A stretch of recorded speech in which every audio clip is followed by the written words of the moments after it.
la cuvée Felgaria, qui est la grande cuvée du domaine de Sébène, et qui est avec le grand cépage, le cépage qu'aime bien Brigitte. Oui, mon cépage fétiche, alors le cépage emblématique du domaine de Sébène. Pour moi, le Mourvèdre a une telle intensité, un tel gradient aromatique, fruits, épices, c'est du bonheur, quoi. Et je trouve particulièrement que le Mourvèdre est très très bien adapté au terroir de schiste de Faugères. Les schistes et le Mourvèdre sont vraiment un couple idéal.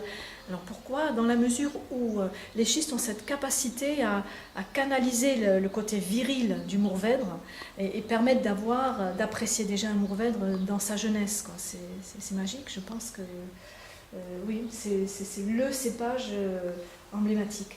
Donc que je vinifie dans ces grosses barriques de 500 litres, donc qui sont mises debout, on enlève le couvercle, c'est beaucoup de travail.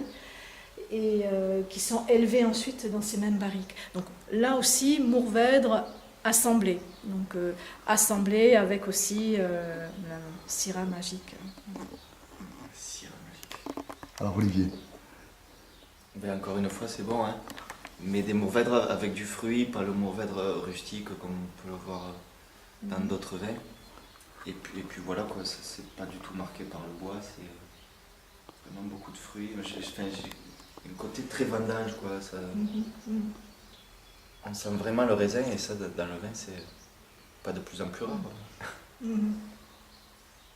Alors c'est un vin qui est fait pour durer. Alors, c'est vrai qu'en parlant des Mourvèdres, on parle des cépages des très grands vins de grande garde. Là aussi, bon, premier millésime de Felgaria en 2008. Quand j'ouvre des bouteilles de 2008, 2009, 2010, j'ai fait une dégustation il n'y a pas longtemps. Ça évolue magnifiquement bien, ça évolue vraiment comme je l'attends. Continuons, attendons encore quelques années, mais là c'est sur 10, 15 et plus d'années.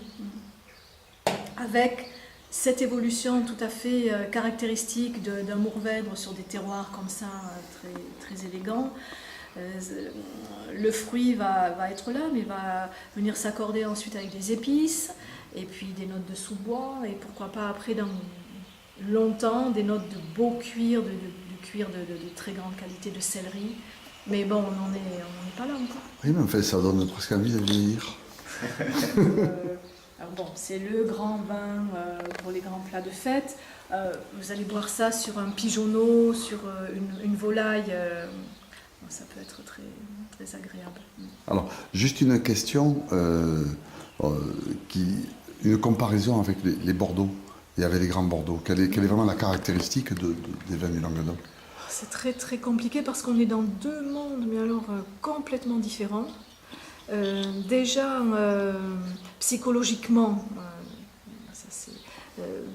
le Bordeaux le Bordeaux n'a plus rien à prouver. La messe est dite à Bordeaux, tous les terroirs ont été découverts, alors que dans le Languedoc, tout est à découvrir. Et je pense que nous, dans le Languedoc, on a cette chance-là, avec la diversité des terroirs, avec les cépages magnifiques, on a vraiment de quoi bluffer les consommateurs et leur apporter des vins magnifiques, des choses nouvelles, des vraies découvertes, avec des prix tout à fait abordables et des accords mets-vins qui sont encore à mettre en place aussi. Allez, Olivier, d'accord? Tout à fait.